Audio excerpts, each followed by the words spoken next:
Joe Montana here. In my football days, I knew the importance of a strong defense. Now I'm sharing how you can help defend your health against pneumococcal pneumonia and invasive pneumococcal disease. Are you 50 or older like me? The CDC now recommends vaccination against pneumococcal disease. Even if you're healthy, your age puts you at increased risk and over 6 times greater risk of hospitalization with pneumococcal pneumonia than adults under 50. Schedule your appointment today at vaxassist.com. Sponsored by Pfizer.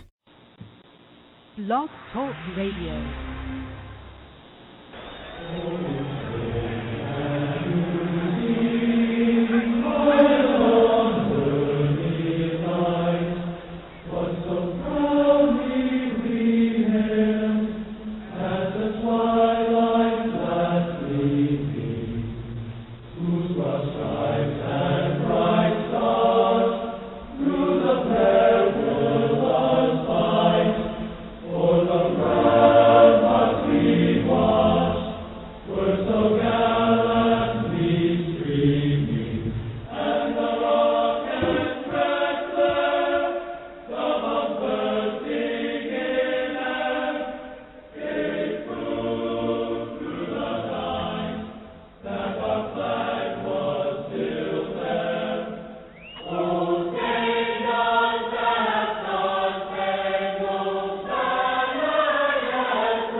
It is September 11, 2013.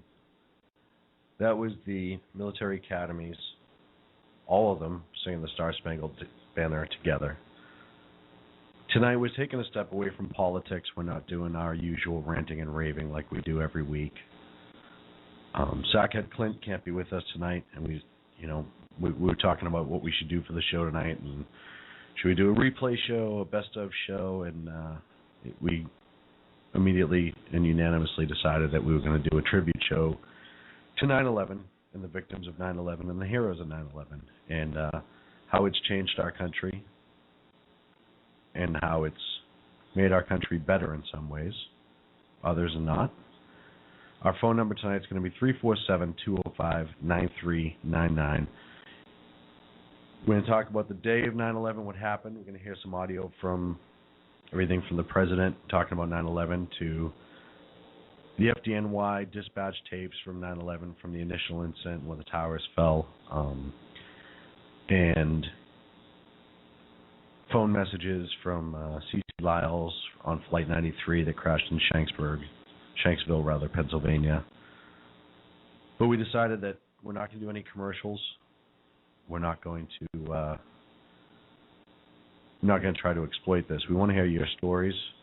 We'll talk a little bit about our stories and our reflections on it all and what it means to us and how I know it's affected me, and I know it's affected many people out there. Clint might call in a little bit later and share his reflections on it as well. He's away on assignment, if you will.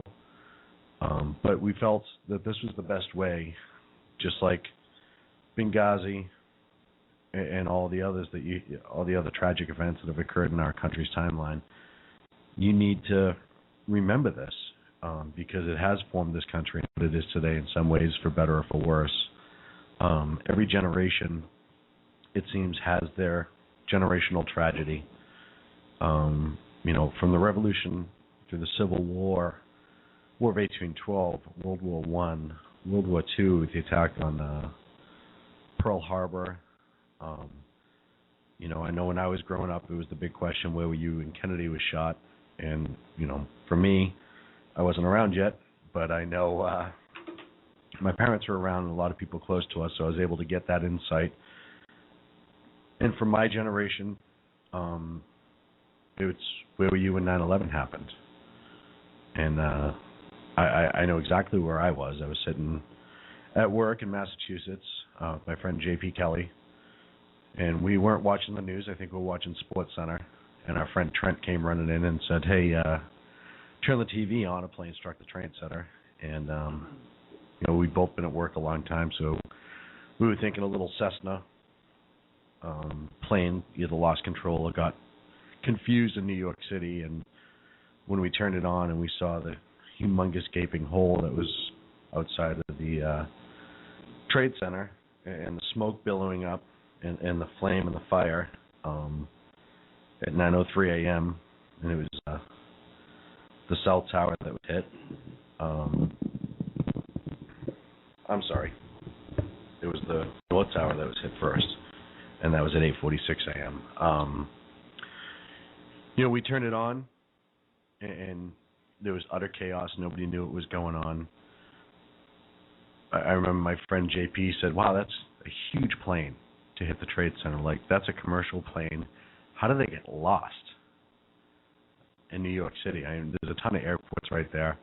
And I can remember I was 24 years old, thinking, yeah, that's kind of bizarre. I don't know anything about flying, but you go into New York City, to fly into New York City, never mind to fly a commercial jet, but to fly a commercial jet in New York City, you got to have some skill and knowledge of the area, maps, etc.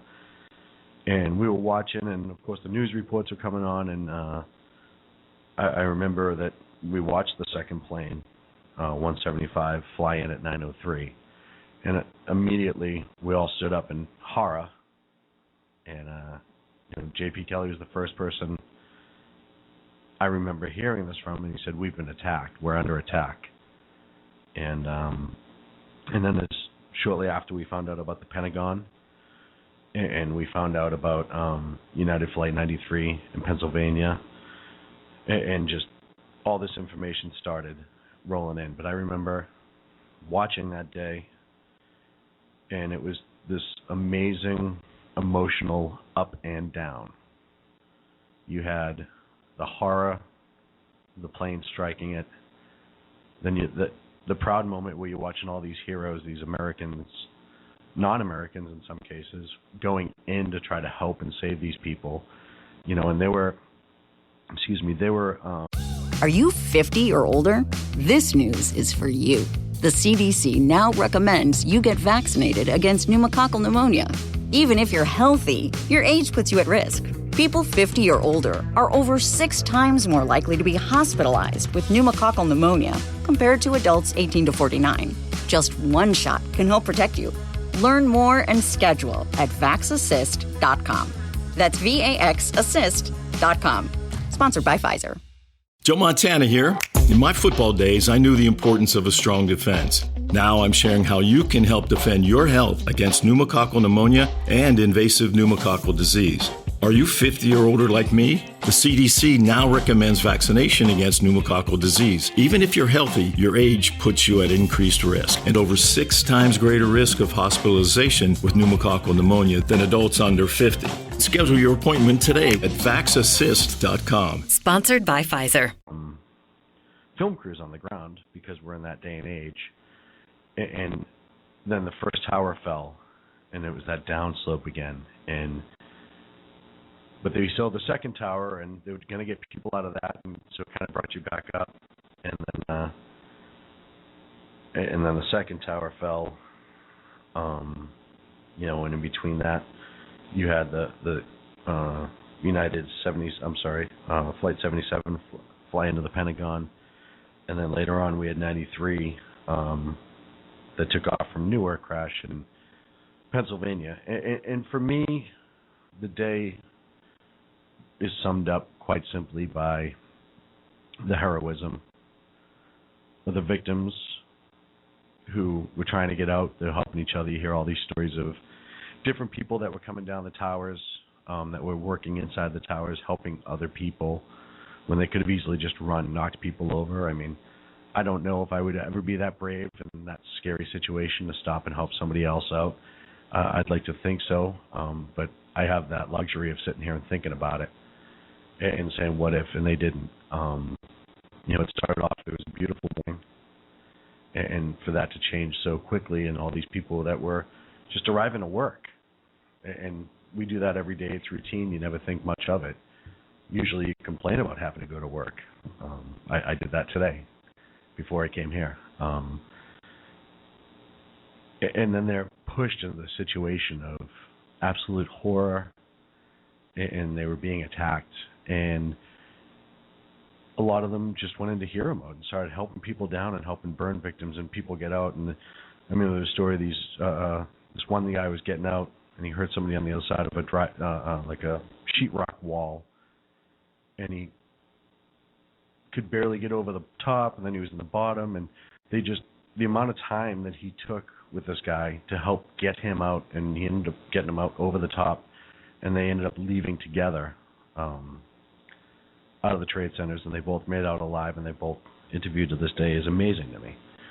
It's acts like that in times of absolute need that define this nation, and it's acts like that we're going to talk about tonight, and the heroes of United 93 who got word of these attacks and refused to let the airplane they were flying in be used as another weapon against Americans or anyone for that matter, and they gave the ultimate sacrifice in order to protect countless people. There was just, we suspect we knew where it was going. It may have went to the White House. It could have went to New York City. I mean, or somewhere else in Washington, perhaps Congress. But you have these everyday people that were on that plane, and we know that they were going to do it because we have all these phone calls and evidence of loved ones who they were calling before the attack, how they were getting the information. They called somebody and said, "Hey, we've been hijacked," and they said, "Well, 2 other planes have hit the trade center. We think you might be going to New York." And word got around, and they formed this plan, and they refused to be used as a weapon against their own people. And they took that plane over enough where it wasn't able to be flown to Washington, and it was crashed in Shanksville, Pennsylvania. So those folks, the police, the firefighters, the first responders, doctors, nurses, regular people, construction workers, cooks, cleaners, mechanics, that went to those towers when they're on fire to try to help, and then after, when they collapsed, to help rebuild and search for bodies and get people out. And the store owners that just opened up their stores on the street and started giving out water and, letting people set up triages in the churches and the synagogues in the area that just opened up their doors to everybody. And you had all this help start rolling in from all over the Northeast to New York, as well as to the Pentagon. And in the Pentagon, there's a bunch of amazing stories of people that got out or weren't in harm's way that went back to help people that were in harm's way and help. And, some of them were soldiers, active and retired. Some of them were secretaries. Obviously the police and the firefighters there as well. So to me, that's what 9/11 is to me. It's the amount of heroism in everyday people. And I know that people say that the police and the firefighters and the EMTs, that's their job. But this is something different. I think of those firefighters who, I don't know if you ever saw, and Sackhead Sacco's joining me tonight on the second mic here and there, but I don't know if you ever saw the 9/11 documentary made by the two French brothers that were riding along with the New York City Fire Department, but they actually had the first video, and the battalion chief that one of the brothers was riding with actually had the video of the plane flying into the initial plane flying into the first tower. I do remember seeing that. When it happened, I was in 6th grade, so I didn't really understand. I was like, why is there a plane in there? The teacher turned on the TV and just was in awe, and I was like, the whole class was just baffled. Well, and that's something too that I kind of want to talk about is the age gap. It's I'll tell you what, your perspective is totally different from mine at that age and growing up understanding it. Yeah, I'll give you my whole story on it after I hear your story because looking back at it, I laugh at myself and all my friends. I'll get into that later though. Well, and it is, like I said, it is amazing. I see kids younger than you, and older than you in some regard, not a lot, but who, I had somebody tell me today that I work with, they're like, oh yeah, I was in like 9th grade. And I remember the teacher being upset and we didn't know why, but now today you talk to some kids about 9/11 and they almost don't even know what happened. And I understand and to me, I understand that you want to, as a parent, maybe shield your child from horrific things, but I always think that this is one of those things that needs to be taught as it happened, just like Pearl Harbor, just like JFK, all those other events that happened that help, as well as the good events that happened in this country, that helped form this country, make this country what it is, the heroes of the revolution and whatnot. I agree with you. I think the younger generation, though, when it happened to them, they didn't know what was going on. So if something doesn't affect you directly, you don't tend to care as much for it. Because every September 11th, it's preached. You go to the airport,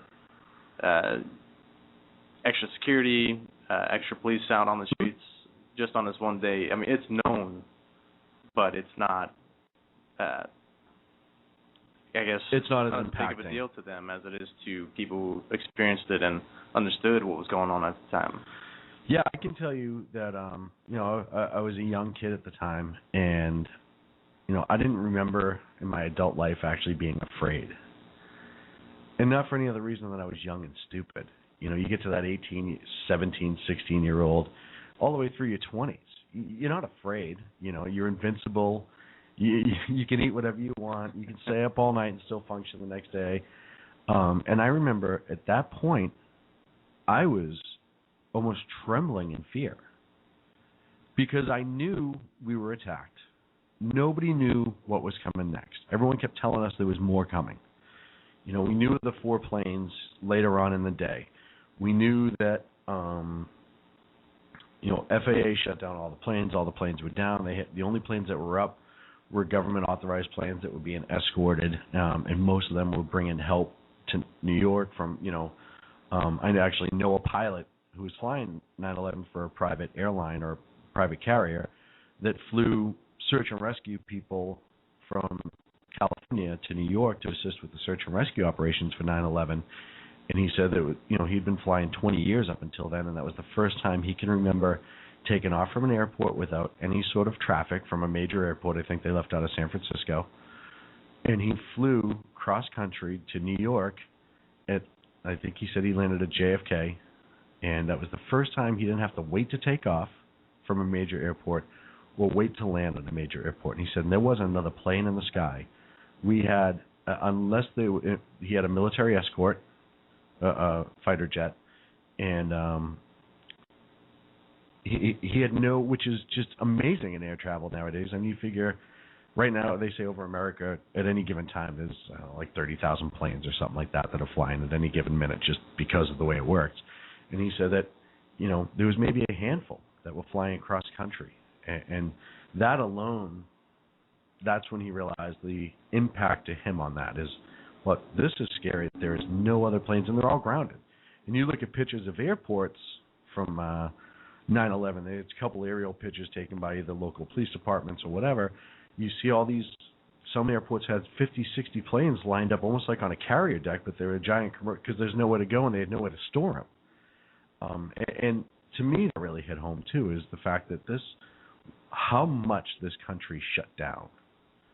I can remember I had to work just because the way it was, and driving to and from work on where I normally hit traffic in the next few days after 9/11, and there was zero traffic.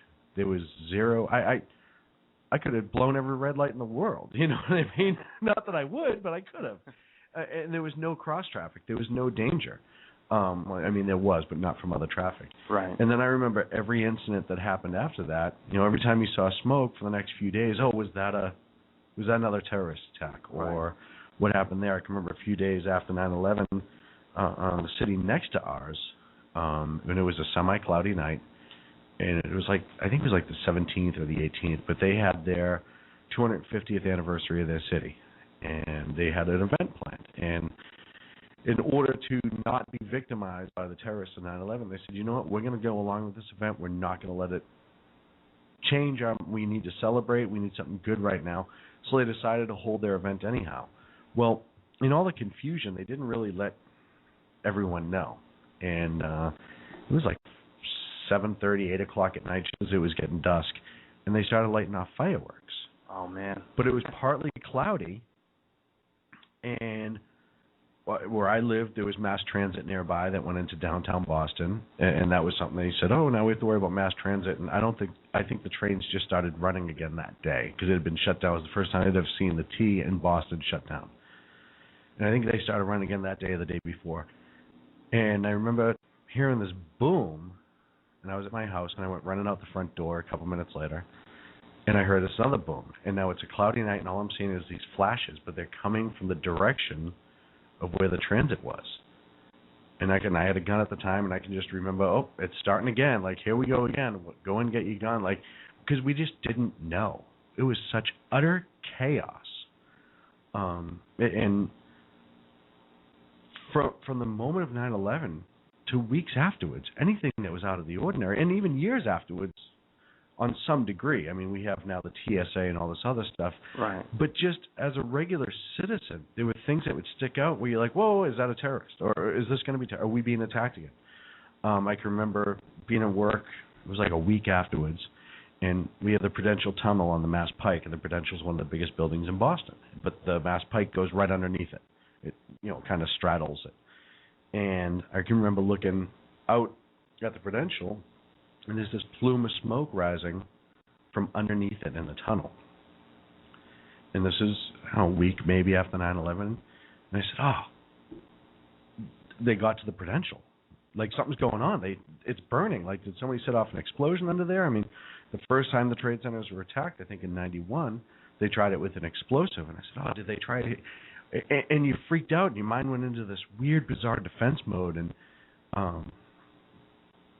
I can remember how long that feeling lasted and how scary it was. In Boston, we have the LNG, the liquid natural gas, and we were told, oh, those things ever blew up, everything within 30 miles radius would be oceanfront property. They sit right on the water.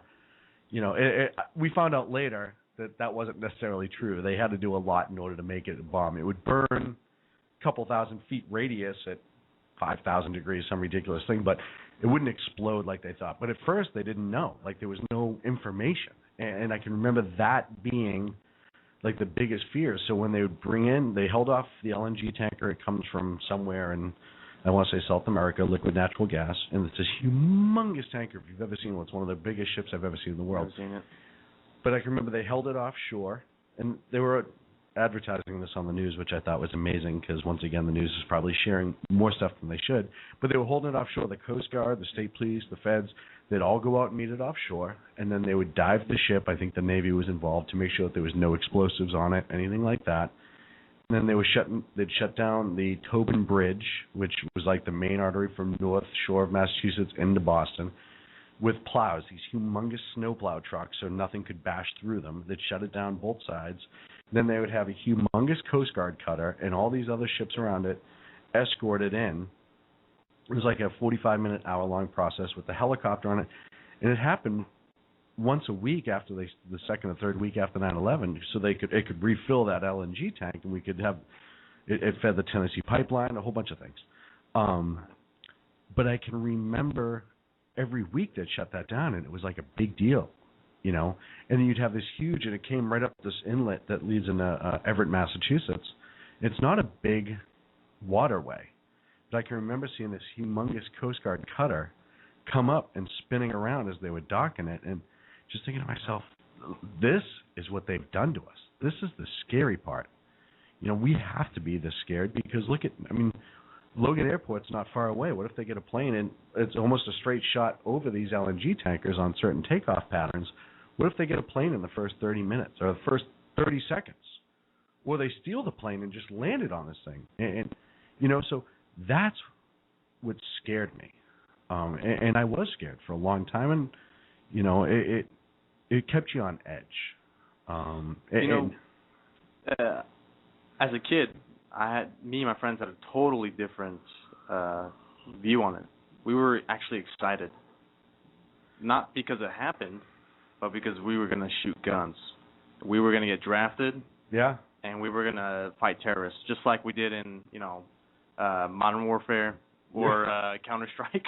Right, because you were at that young age. Were you 12? I don't know. What are you, 6th grade? I'm going to say 12, 11. 13. Yeah, maybe 11. And you're like, oh no, this something bad happened, but But we're gonna go stop it. We're gonna go stop it. I can't wait to hold a gun and fight in a war as if I'm gonna be invincible. Right. But even then though, that shows you there's that level of patriotism that are in kids on a major level because you did want to do something about it. Yeah. Even at 11, you didn't necessarily. Obviously, you couldn't. We didn't possibly understand what was going on, and a lot of people didn't. I don't even think I'd ever heard the word Al Qaeda until 9/11, and I knew now I know they were around well before, and I know they were around with Clinton and all that stuff. But I think as a child, you didn't know any of that. No. Your acceptance or the gravity of the situation wasn't even close, but yet you still were able to want to do something. And I think that's amazing, and I think that's part of living in this great nation. And you may not be able to necessarily understand what you have, but you knew right from wrong, or you knew good from bad, and you knew our nation was under attack. Right. If I was another country trying to attack America, I would be scared because 6-year-old kids or 6th graders are going to come at you with guns. So I'm just saying. And I can remember, and one of the coolest things I remember seeing was all these young kids, and the police and firemen were everywhere after 9/11. Right. Even I was in Boston, and I can remember. I have friends that are cops back home and firefighters, and you'd be talking to them while they're working or something like that. You grab a quick cup of coffee, and I can remember these young kids, 3, 4, 5 years old, walking up and thanking them with all their heart, and grown adults and people who maybe never cared for the police or didn't understand, just didn't like the police, or they thought they stood for some sort of weird whatever, walking up and shaking their hands and thanking them for their service. A friend of mine that was a Boston cop was like, I wasn't even there.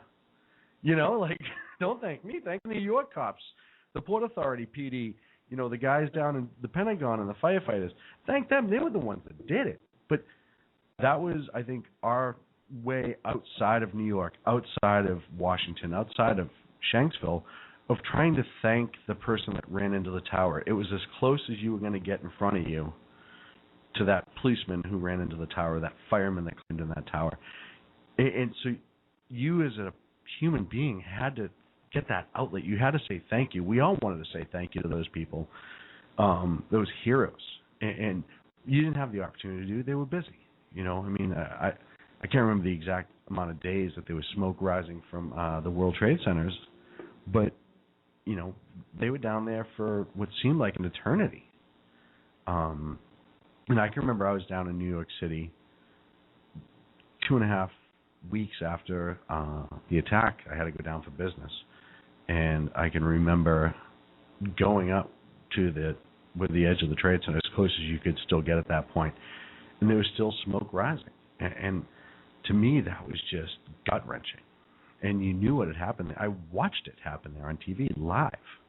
And to stand there while there was still, it wasn't huge plumes like it was at the beginning, but there was still little pockets of it because it was burning so far below the surface. And to me, that was just mystifying. I couldn't even comprehend that I was there and it happened there. I couldn't wrap my brain around the fact that I watched this happen. Here I am now, but I still can't believe it happened here. And then you flash forward 12 years from the tragedy and what they've done with the reflecting pool. They've rebuilt the Pentagon. One World Trade Center is up in the sky again, and it's absolutely gorgeous as a sign of American ingenuity and American know-how. And just a simple screw you, we're not going to lay down and take it. You're not going to hurt us that bad. And those heroes that were there, and I can remember I woke up this morning in time for the first moment of silence, and I watched probably 1,500 names get read of victims from 9/11 and the families that read them. And it's that mixed emotion because, I was almost moved to tears a few times because each reader would tell a little bit about the person that was that they were reading for, their loved ones, husband, wives, sons, daughters, uncles, aunts, whatever. But then they were showing One World Trade Center. They were showing the memorial at 9/11. They were showing that reflecting pool. And I said, as awful, as tragic as that day was, look at what they did. Look at how they bounced back. And growing up in Boston, we've always had this resiliency with New York, this little back and forth when it comes to sports, especially Sox, Yankees. But if the rest of this country can't look at, and listen, we hate New York politics, and we're not going to get political on the show, but New York politics is crazy. But if you can't look at the resiliency of that town, of New York City, and what they've done to bounce back, and how those people are, and they don't change in New York. That's the funny part. Is I've been down to New York before 9/11. I've been down numerous times afterwards. Yeah, there's a little bit more chip on their shoulder, but they're so resilient, and they always have been. And it's big in the Northeast, this weird resiliency that we have. But they still go about their business. They still go up in all those buildings that are there, and they're not afraid. New York City is not afraid. And it's amazing to me what a great example for this country of taking it on the chin. You're down and out for a little bit, but you're not going to lay down and take it, and you're going to bounce back and get up. So that being said, like I said, we're not doing commercials tonight, but I am going to play some audio. And the first 2 sets of clips that I'm going to play, or 3 sets of clips I'm going to play, are public safety related. This first... before he plays the clip, if anybody wants to call in during the clips going on, the number is 347-205-9399. Yeah, we want to hear your stories. How has 9/11 affected you? Has it affected you in a positive way, in a negative way? Maybe you know somebody that was there. Maybe you were there. Maybe you were a first responder in New York, or a worker in New York, or a worker at the Pentagon, or you lived out by Shanksville, Pennsylvania, and you were just there, or you've seen the memorial out there, which, from what I understand, is absolutely beautiful. So we want your stories. 347-205-9399. The first clip I'm going to play is an FDNY, New York Fire Department dispatch clip, and it's the first it's edited down. I got rid of a lot of the dead air, but it's the first 15 minutes from the first moment the plane strikes onward. We'll be back in a few. 91 to Manhattan. We just had a plane crash into Alpha 4 of the World Trade Center, transmit a second alarm, and start relocating companies into the area. Battalion 1 is also sending the whole consignment on this box to that area, okay? Engine 6 to Manhattan, okay? The World Trade Center, tower number 1 is on fire. The whole outside of the building, there was just a huge explosion. There's been a second alarm on that box immediately. Engine 1 to Manhattan. Engine 1 World Trade Center, 1060. Send every available ambulance, everything you got to the World Trade Center now. 1060, been transit. 3 truck to Manhattan. 3 truck. Civilian reports from up here, a plane just crashed into the World Trade Center for your information. 10-4, okay. Trucks available. Battalion 1 to Manhattan. Battalion 1, okay. We have a number of floors on fire. It looked like the plane was aiming towards the building. Transmit a third alarm. We'll have the staging area at Vesey and West Street. Have the third alarm assignment go into that area. Second alarm assignment report to the building, okay? All right, 10-4, no. Engine 1 to Manhattan. Engine 1, okay. It appears an airplane crashed into the World Trade Center.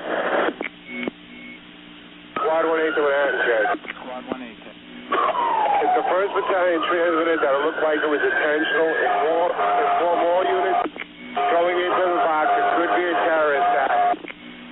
All right, a lot of attention Manhattan. Just to know you know, this is confirmed.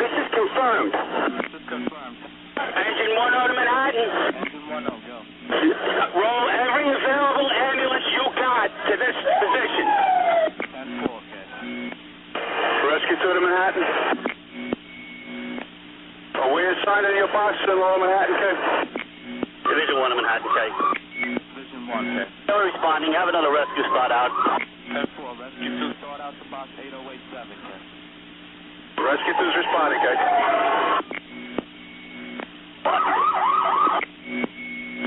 418 to Manhattan, K. Division 1 to Manhattan. What do you have in on this? Division 1 to Manhattan. Bring 1 to Manhattan. What's the response to some of this right now? Division 1, 10-4. That's confirmed. We have fire on several floors, the upper floors of the World Trade Center. 10-4, Division 1. Hey, I got no siren. 418 to Manhattan, K. 40 Bravo to Manhattan. 40 Bravo, okay.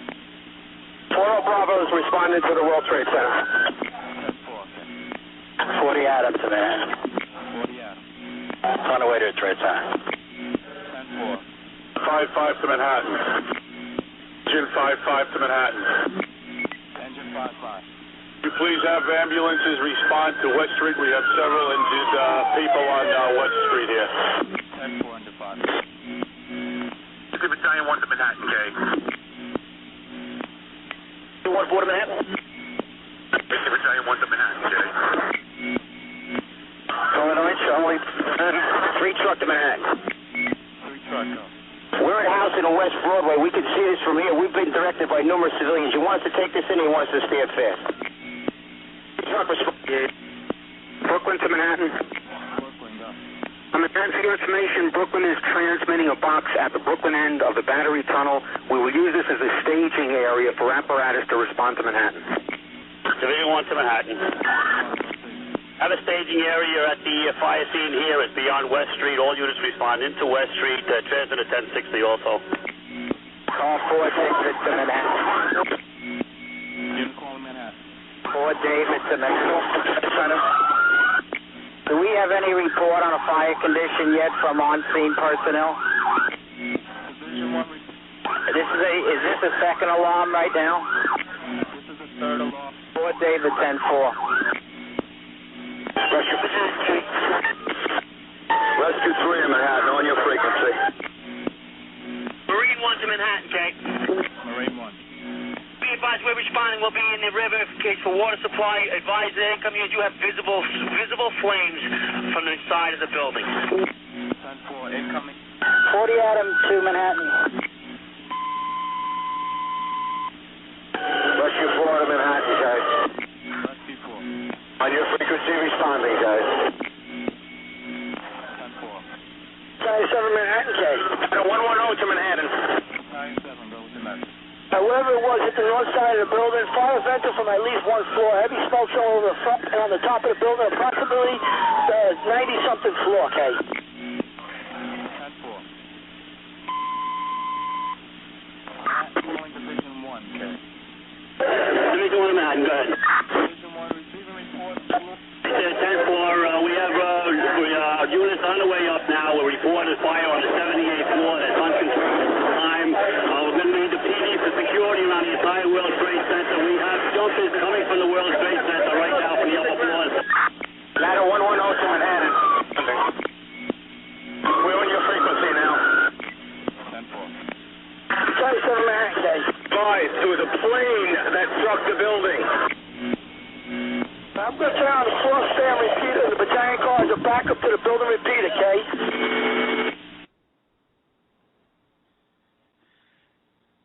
So like I said, that was FDNY, and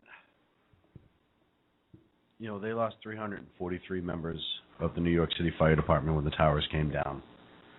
And you want to talk about resiliency, you want to talk about heroes, you want to talk about running in when everybody else was running away.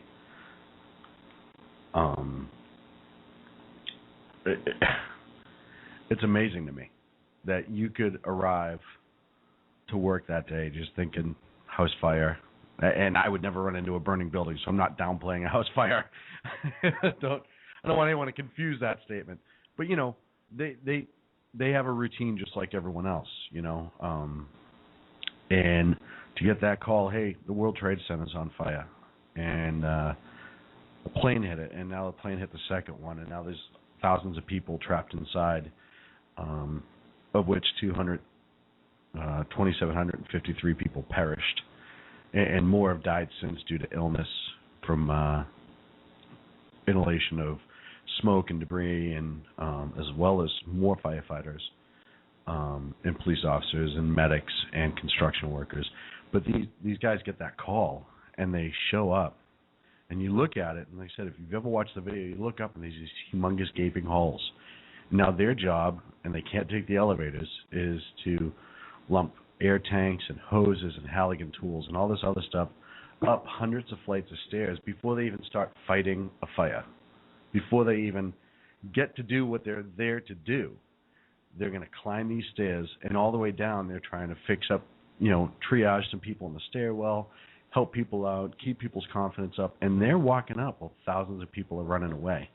And along with them, there were hundreds of New York City police officers, as well as Port Authority of New York and New Jersey police officers, and other folks that were also doing the same thing and trying to go up, and they were trying to figure out how they were going to do high-rise extrication, get people out from above what's burning. And I know they would, from talking to some guys that were there at one point, they were talking about maybe trying to get helicopters to lift people off the roof, but they were, had to figure out the logistics, and with the amount of heat up, it disperses the airflow, and like how that would be so difficult.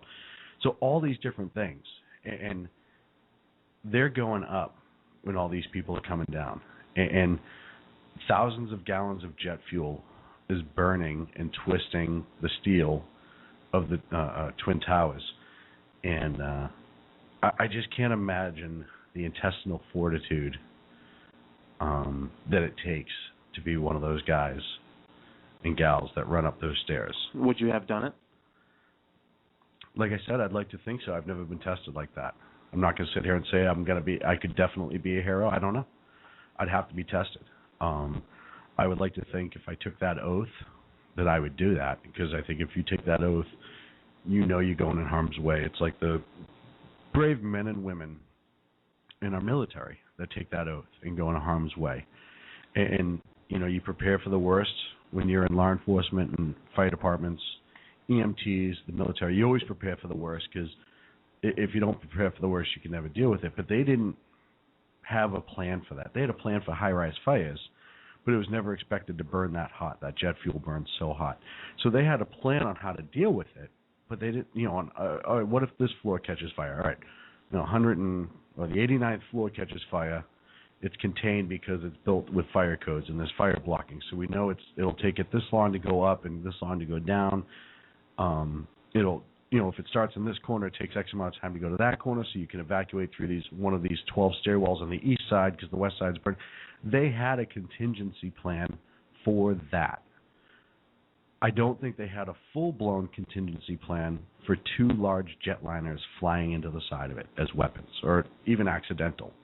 I know after the Trade Center bombings in the 90s, they worked on further plans to help enhance what they would do if there was another attack. But I don't think the idea of a full-blown collapse ever really sat in somebody's head, ever really worked its way in. Never mind both. So you got to figure when those guys get called to that fire scene and they look up and they don't go, which, like I said, I don't know if I do it, but look up and go, hey, you know what? I want to retire today and walk, But one of the stories that amazes me, and it came out of that documentary on 9/11 by those brothers, is there was a retired fire chief. He was retired. That showed up at his old station, which was the station it was being filmed out of. And inside the station was that rookie firefighter. And it was after the collapse of the first tower, and I think before, if I remember right, the collapse of the second one. And he said, "Come on, kid, grab your gear." And this old fire chief went to the back, got whatever equipment he could find, and essentially said, "Come on, kid, let's go," and did it for free. And there were hundreds of stories of that. Firefighters and police officers that were not supposed to work that were showing up, retired guys that were showing up, guys that were out injured or whatever. They didn't care. They just went. And to me, that is amazing. It is absolutely amazing. And then you had doctors and nurses and one of the things that got overlooked, I think, a lot in the 9/11, and you saw, the ferries were highlighted when Sully Sullenberger landed his disabled jet in the Hudson a couple of years ago. The ferries were a big deal in that because they rescued, the 260-something people off those planes, and I think they got highlighted. What a lot of people don't know, except for the people in New York know this well, is after that, all the bridges and tunnels going to and from Manhattan were shut down. The ferry boat companies, and I don't even think they necessarily waited for the okay. I mean, they know they have an overall part in a plan for tragedy, and they have to help, but they didn't wait for the okay. They just started showing up and shuttling people back and forth and shuttling people to hospitals, and they'd load it up with sick people and bring it across so they could get across. And back hours upon hours upon hours, the shuttles were the only way, if you weren't public safety or law enforcement, to get on and off the island. So, or at least the easy way. So that to me is amazing. That these water shuttles and these water taxis and these barge drivers, and they just did it. Nobody had to ask. It's not like now where, you can't even borrow a dime off somebody without them telling you to go pound sand. Yeah. I think it's one of those situations where something serious is happening, you kind of go, I forget all the laws in the world. I'm doing what's right, Right. Whatever's right now, I'm going to do it. Yeah, if I get fired later, that's fine. I'll deal with it. I'm going to go until I get yanked out of here. But that's part of what's bred into this country, and not just our country. I mean, there's some other countries that do it, but I think that's something that is bred into the people here. That we are so divided, and even right now, I mean, you look politically, we're just divided. But when it comes time for all of us to pull together, they do, and I look at that regularly when I see the Westboro Baptist Church go out and they're going to protest a soldier who was killed or whatever, and you see these hundreds of people show up to form that barrier. They're not being paid. It's just right and wrong. And even though the Westboro Baptist Church has the right to do the protest, they aren't right by doing it. And these people stand, and I think each one of those are a little bit of heroes too. And that is that 9/11 mentality of, hey, this isn't right, and we're all going to get together and be on the same page. I can remember, after 9/11, how polite people were to each other. Yeah, which sounds weird, but it's true. I mean, I can remember you going to the store and, you'd hear "God Bless America" and people wearing American flag pins. There was American flags everywhere. Everyone was wearing a FDNY shirt or an NYPD shirt, which, by the way, I was lucky enough to get a few NYPD shirts, and I still wear them regularly. I try to take good care of them. Oh, really? I can't tell. I have one on tonight, as a matter of fact, in my 9/11 memorial pen. But the country was so united, and that's something that came out of that tragedy. And even if it was for a short time, it gave you hope. And I can remember I was outside walking at night after 9/11. It was probably the second or third day. And I was walking at night, and I was just out walking. It was just one of those nights. And this random guy came up to me, and he's like, and it's that whole moment, I still have that whole, I'm from Boston, so when people randomly come up to you, you're automatically standoffish. And he's from Boston, too, so I assumed he'd be the same way. And he walked up, he's like, hey, how's it going? I said, well, I've been better. He's like, yeah, me too. He said, but, I've been stuck in front of that TV for 3 days. I had to get out and walk around, which is why I was out walking around. So we just started talking. And we talked for like a half an hour about nothing. And then one of the most surreal things, and I had noticed it before, but I never really took into account, there was still no planes flying. And when you grow up near an airport, you're so used to hearing that airplane sound that when it's not there, it's almost deafening. And I said, can you believe how quiet it is? And he said, no, it's the most eerie thing in the world. He said, and that's something that I noticed too, because the city I grew up in was on an approach pattern for Logan International. So all day, planes. And he said, yeah. He said, it's the weirdest thing to be out here. And I think we're in the middle of a park. And there were other people out, and that was like the first couple of days that you started really seeing people who weren't afraid to come out of their houses. And we said, yeah. And just then, a single plane flew overhead. And it wasn't that high, and you could see it was a smaller plane. And it was, I think it was an F-15. I couldn't really tell at night. It's hard to tell. But Boston's lit up so well that you get that ambient light. You can at least see the outline of it a little bit. That it was a military jet that was patrolling the airspace over Boston. And I knew it was in New York, and I assumed it was in Boston. But that was really the first time I noticed it. And we both sat there and watched this thing circle. And just the park we were at, we were up high enough to get a good skyline. And it flew over our heads. And it could have been more than, I don't know, a couple thousand feet. And it just kept circling. And we watched it for like 20 minutes. And I remember thinking to myself, wow, that's what this has done to this country, that we have a military jet up because they were worried about planes coming in from overseas. We knew we grounded all the planes here. We knew that most of the planes overseas that were scheduled to fly here were grounded, and that our allies and even non-allies were holding planes back because there was nowhere for them to land. But they were worried that one rogue plane would take off even a couple days later, and that if it got into the airspace, you know, those pilots pretty much had a shoot-down order. You know, and to me, it's just mind-boggling to go from a few days earlier of sitting at work doing nothing to a military jet patrolling because another plane might come in and attack us. And to me, that was just gut-wrenching. You know, it makes me wonder how well our defenses are now after that day. Did we learn and build our defenses to where... Well, you know, and right, wrong, or indifferent, I think the TSA is one of those examples of something that was meant to be well. It was meant to do the right thing. It just was never applied appropriately. Listen, Washington, D.C. has missile defenses all around it because it's where the president lives, and it should. I mean, I'm not arguing that. We have a much better plan now for this sort of thing, but it's, you know, what a lot of people know now is it'll probably never come by way of an airplane again because we're so hypersensitive to that. And they may pull off an airplane bombing, but you look at all the airlines now have the double barricaded doors, and I don't know if whenever you fly now, even if the pilot has to come out to use the restroom, they put up another bar, and the flight attendant stands there, and she's going to slam the door if somebody starts running up to try to overtake it, and the pilot inside will lock it. But there's all these contingency plans, but the simple fact of the matter is it'll probably never come again that way. And partially because we've changed how we do things. Well, they've tried, right? You had the underwear bomber. Yeah, but like I said, they may try that one to blow up that single plane. They may try to sneak that bomb off, but it'll never be used as a missile like it was in 9/11. Right. And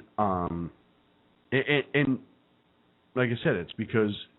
And the other thing that I think the terrorists know, through the door barricading and the shoot-down orders and all that stuff that we have in place now that maybe we didn't have in place then, one of the other things that we have is I think they know that people won't stand for it. Just after 9/11, a couple months later, you had Richard Reed flying over to Boston, the shoe bomber, try to light his shoe on fire and blow up the plane. And one of the things that happened there that's happened a few times now since, whenever somebody gets out of control on the plane, is the people sitting there don't take it. They're not waiting anymore.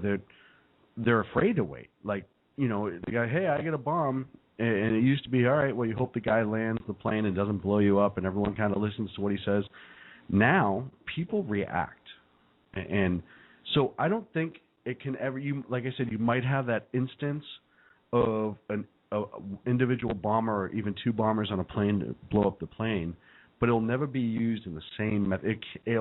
I can't say with certainty that I guarantee it'll never happen, but it's very hard to imagine that being used again in that method because we've learned from that. And the people, and not just how we approach airline safety now, but the people in this country have learned that.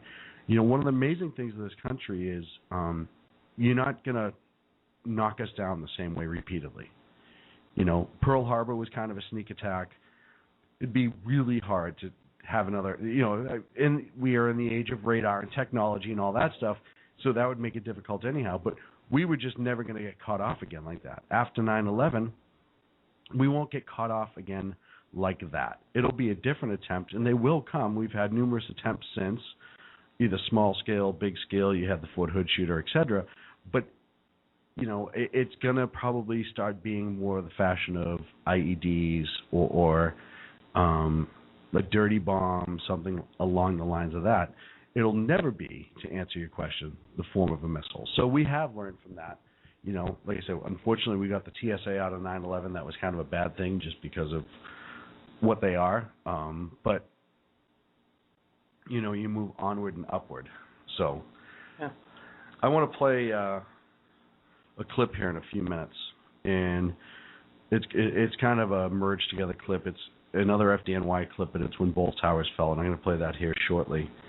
But I just want you to kind of understand how quickly, and this shows you too what an amazing country we are and how quickly we can organize. At 7:59 a.m. is when the plane took off from Boston, Flight 11, American Airlines, that had the first set of terrorists. That plane struck the World Trade Center.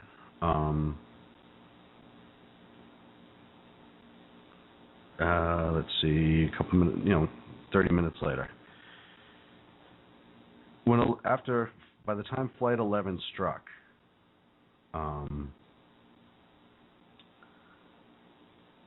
into the North Tower at 8:40 a.m., we've already had 2 fighter jets that were scrambled from Cape Cod Otis Air Force Base up in the air. So we knew within 41 minutes that something was going on. Now, there was a lot of confusion, all that stuff.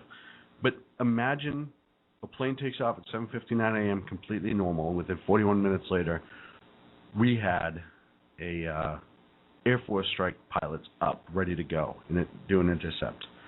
And 10 minutes later, after Flight 11 struck, the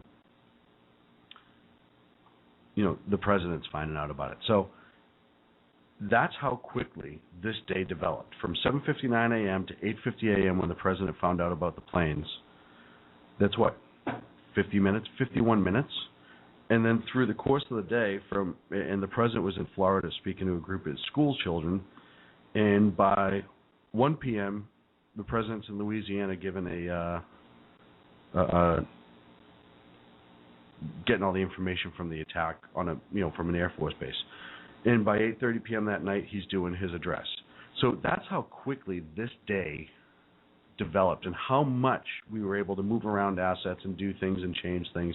But it just shows you how amazing our country is when we are pressed, right, wrong, or indifferent. And to me, you read down everything that happened that day between all 4 planes and whatnot. It really kind of boggles your mind that you can utilize that many resources. I mean, by the time the second tower fell, there were already people showing up with construction vehicles to start clearing the mess. Like, it's mind-boggling how and again, just regular people that jumped in.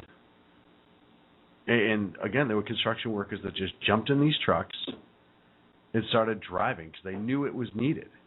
And they knew they had to get there. And they knew that something needed to happen.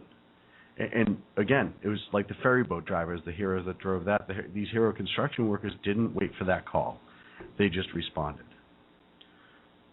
So I'm going to play the FDNY clip so I can get a drink of water. And you can listen to me stop babbling. And we'll be back on the other side.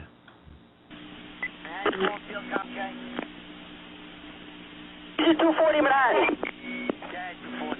There's been a major collapse in the tower. The command center out here, everybody there was a major collapse. I'm in my rig right now. Can anybody hear me? I'm a civilian. I'm trapped inside of one of your fire trucks underneath the collapse that just happened.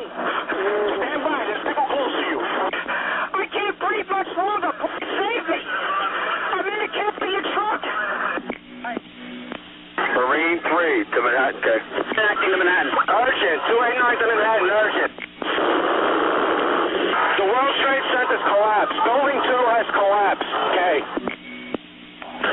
Urgent. Unicorn urgent case. Everybody get out. We had a collapse of the second tower. Everybody's running from there. This is here it comes. Get in. Hold on. Negative on anything, okay? Right now we're all alone. The second building came down. I can't see. So we have no contact with anybody at this time, okay?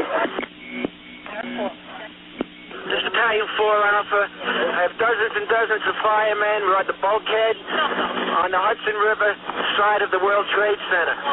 We have medical emergencies. We have EMS on the team treating possible heart attacks. We're in the process of getting some kind of a roll call. We're going to try to keep the units together here, Kate. Everything south of the Brooklyn Bridge is in a dust cloud. There's no visibility. People all over the streets. Travel is near impossible. So we got numerous people trapped here from the previous collapse. We need a hand to get them out, okay? We're about 4 feet under. I really don't know.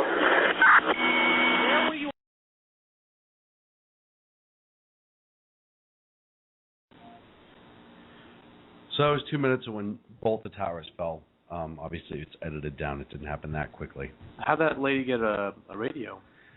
It was actually a guy, and when the tower collapsed, he crawled into a New York City fire truck and just grabbed the radio. He knew he needed help, and he knew that was the line for help. What he didn't know is they didn't know what truck. They didn't know where he was. He actually got rescued. I did read that story eventually.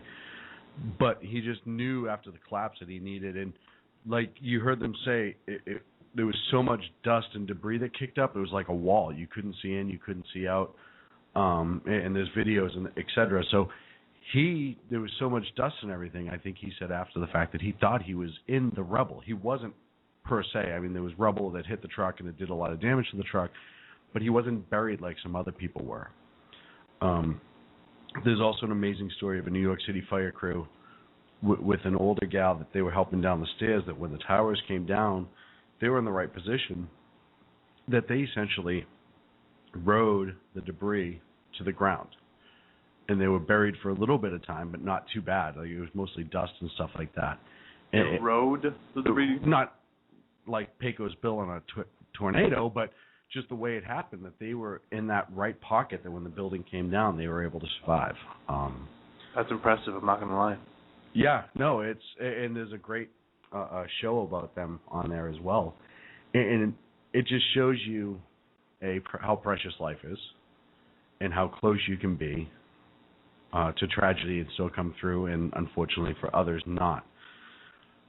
Well, these firefighters, before the tower came down, one of the things, too, that I recall that really bothered me, and it showed you the ultimate desperation moment in life, is the people that were above, and I think a few below, the struck portions of the trade centers, started to give up hope and started jumping from the trade centers and committing suicide. And there were...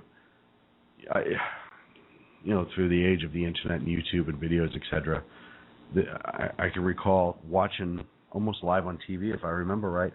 There was one guy that was above the flames that was trying to climb on the outside of the trade center, on the facade, and he ended up sliding down and falling. And there were people that coming down head first, but the firefighters who were on the basement floor and the police officers, as they're trying to get people to go up into these towers.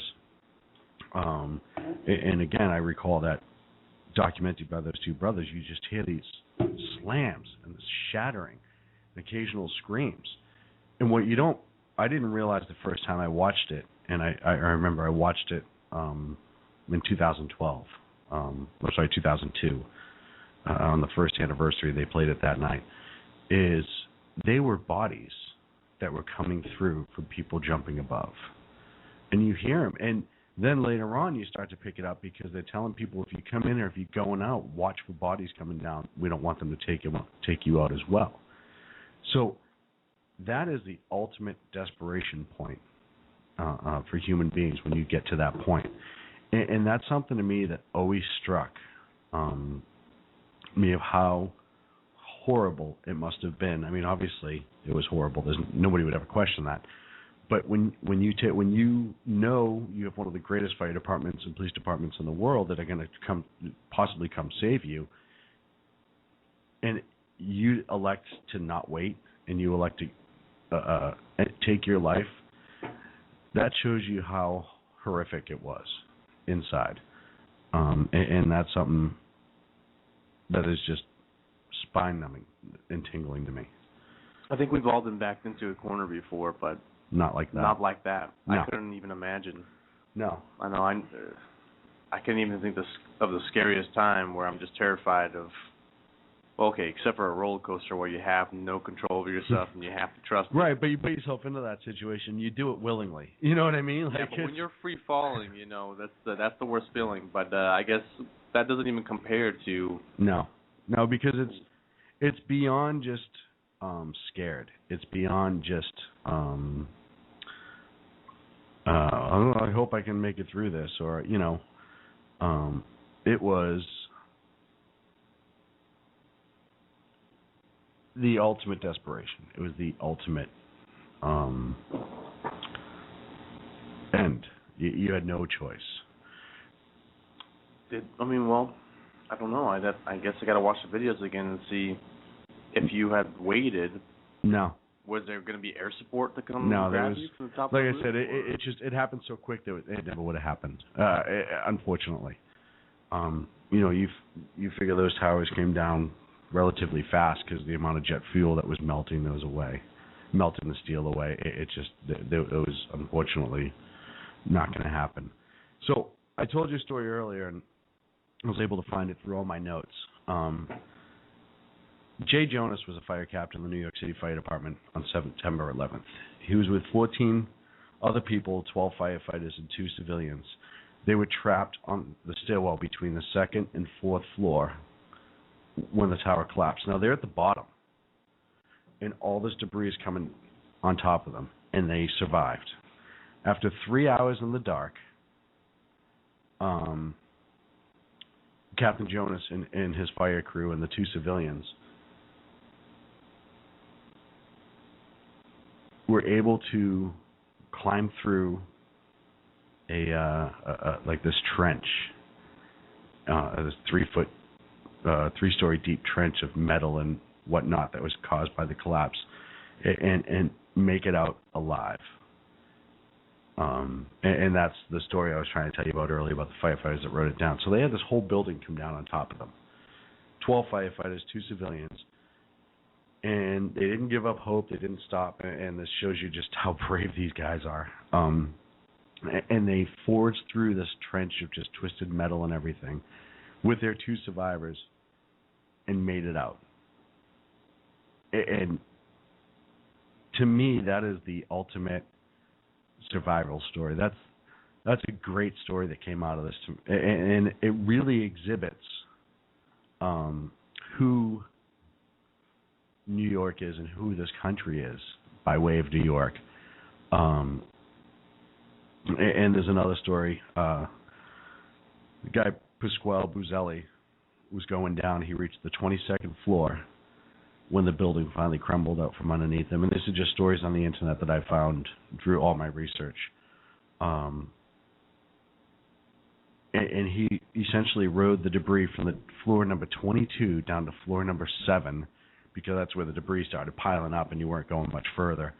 And he was actually rescued by firefighters on the 7th floor.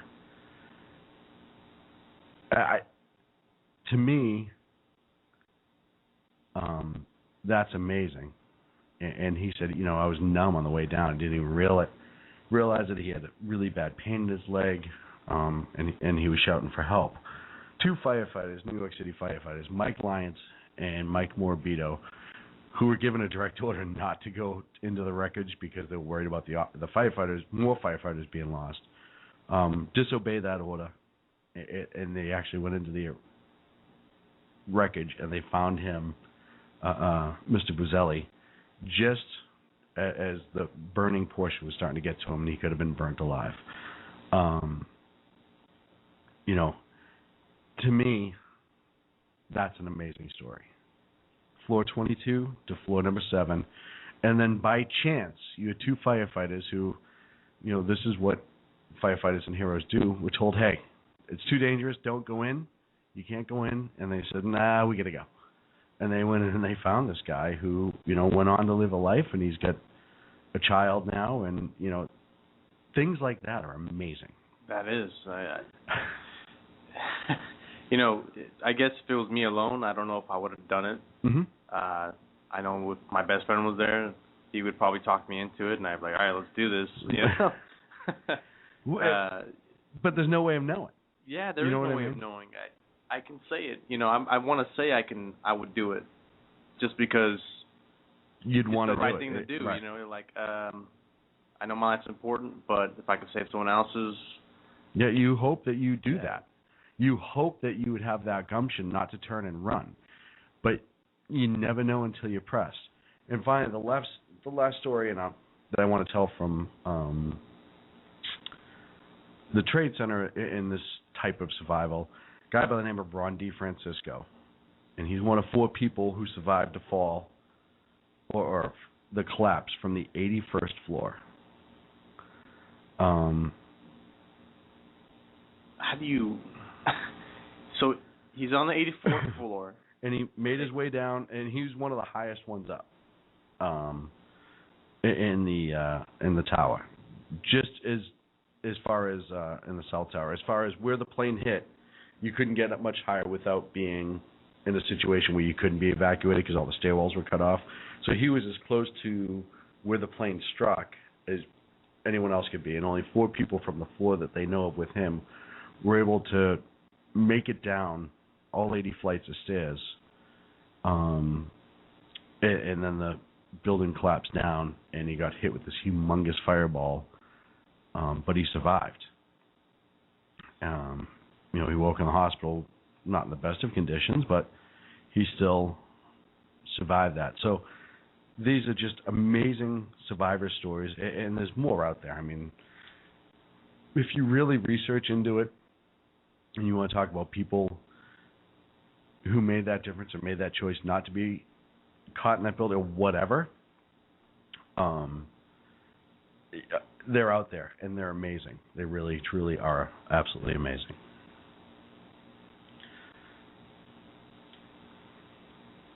How cool would it be to have that under your belt? I mean, you can walk around saying, hey, A lot of them, and I'm glad you brought that up, and I didn't feed you to give me that question.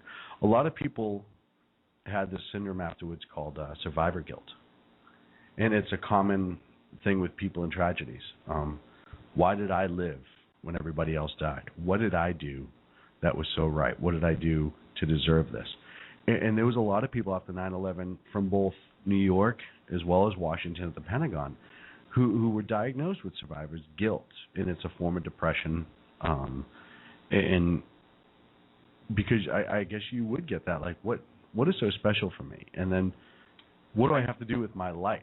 I can see that happening with a lot of drunk drivers too. They're drunk and they kill somebody that they collide with. The drunk guy survives. Does he have that same syndrome? Well, I don't know. I mean, I think that's a little bit different guilt, because you've taken a life by virtue of your actions instead of having your life taken. These folks just went to work, and they were attacked in masses, and these buildings came down, and you have this, the guy next to you may not have made it out, or the gal next to you, but you made it out. It's got to leave that head. Human beings, if nothing else, are fallible, and we have emotions, and to sit there and say, wait a minute, how come, and especially, I forget, I have the study here somewhere, but a lot of the guilt was over friends who were lost that had wives and kids, and they, the person with the guilt didn't necessarily, or even if they did, they still get that version of survivor's guilt. How come I made it out when nobody else did?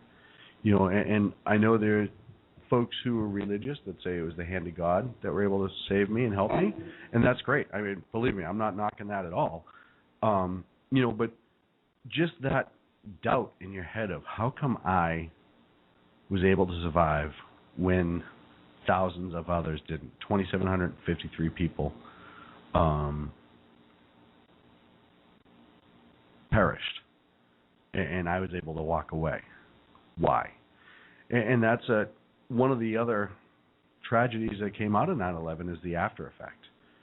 A lot of illnesses, a lot of cancers, breathing ailments, permanent rashes, stuff like that for not only people that were in the collapse that were employees, but firefighters, police officers that were in ground zero searching for people. And you saw the bucket brigade where you had hundreds and hundreds of cops and construction workers and whatever, firefighters lined up. They were just 5-gallon buckets of debris. They were handing it down the line where it would be checked for either human remains or, evidence of what it dumped out.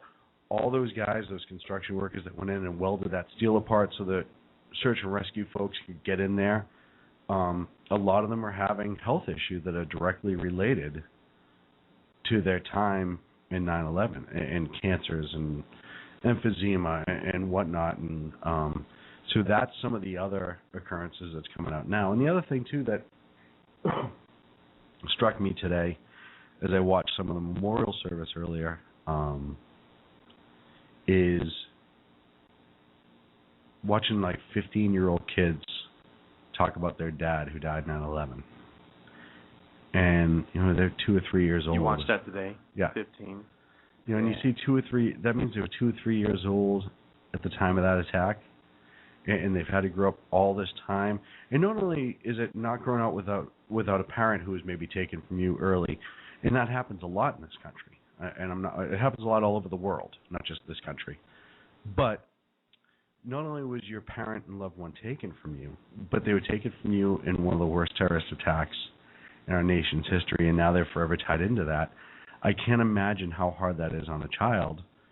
Hey, where's your dad? Oh, my dad died. Where'd your dad die? Oh, in 9/11. Whoa. As an adult or whatever, to be met with that, those generations of kids are now that were just born afterwards or a couple years old when their parents lost are starting to grow up and be adults. And I just hope that it's not a ongoing issue. I mean, it'll always be an ongoing issue, that it's something that they can deal with in their life. I do wonder how those type of kids will turn out. Now, part of me thinks, you're young, you're 3 years old, you have an idea of what your dad is, but how much are you affected at that age? Right. Well, I think any child that grows up without a parent is affected. Right. But I think you always have that family when you have an incident, an accident or something like that where a parent is lost. You have that small family around you to keep that parent's memory alive and to maybe instill some. And these kids have that as well, but they also have this larger community of 9/11 victim families and survivors that are there. And you hope that it turns out in a positive way, that they look at that as support and they look at that they're not, I think a lot of times kids at that age who lose that parent do go through the why me phase. And I'm not saying I can understand why they do it, but I think they do that where it's just like, how come my parent was taken? So I think for this, and you watch the amount of supporters for these victims' families that are there and other victims' families, so maybe that kid hasn't grown up with it. Why is it just me?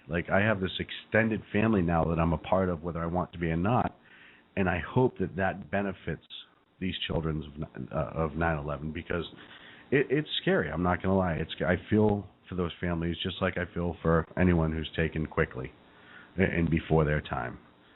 So moving on. So as the day progressed, you had two things that happened, and one of them was one of the most amazing things I've ever seen politicians do. Certainly wasn't the most amazing thing that happened that day I've ever seen politicians do. And then after I play that, I'm going to play right into the President Bush's speech for that night of 9/11. And I think both of them very much shows how much this tragedy was turned as positive as it could be through unity in our country. So first, here's this song. party leaders from both houses and a number of members.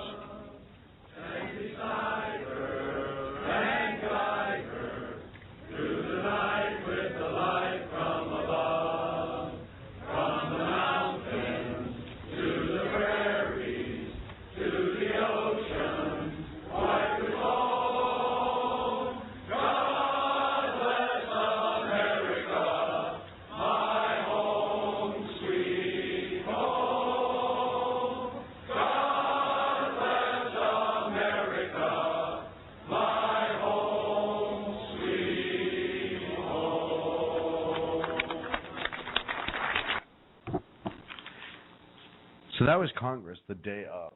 That was every member of Congress singing "God Bless America." It was after they had a press conference about the actions, the incident that occurred earlier in the day on 9/11, and that was our Congress. Can you imagine our Congress now getting together at all to sing any sort of song?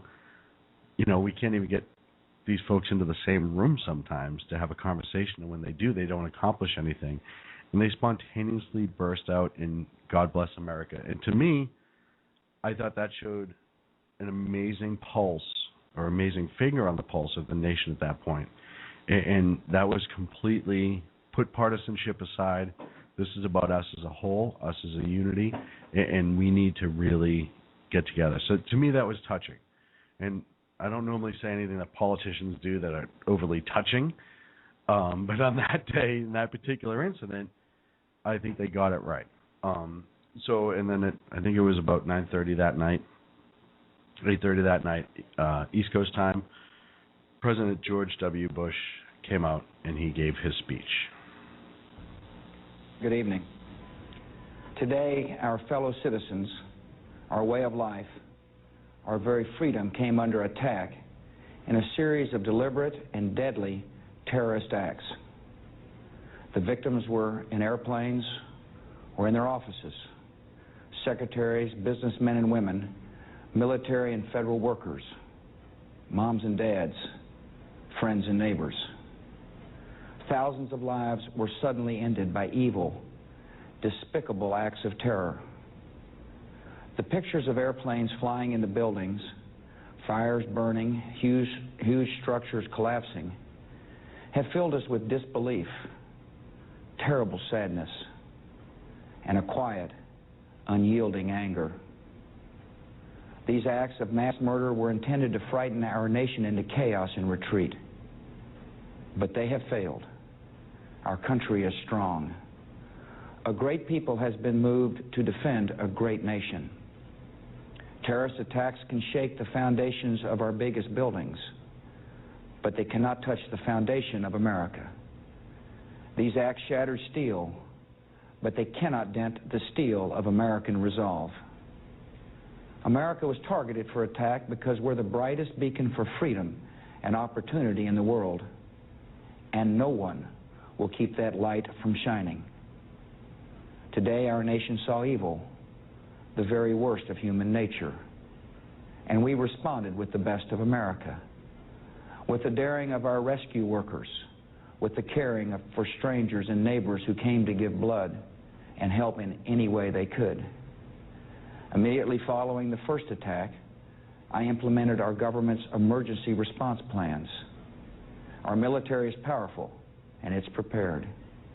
Our emergency teams are working in New York City and Washington, D.C. to help with local rescue efforts. Our first priority is to get help to those who have been injured and to take every precaution to protect our citizens at home and around the world from further attacks. The functions of our government continue without interruption.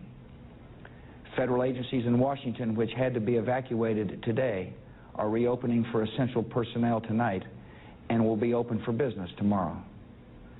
Our financial institutions remain strong, and the American economy will be open for business as well. The search is underway for those who are behind these evil acts.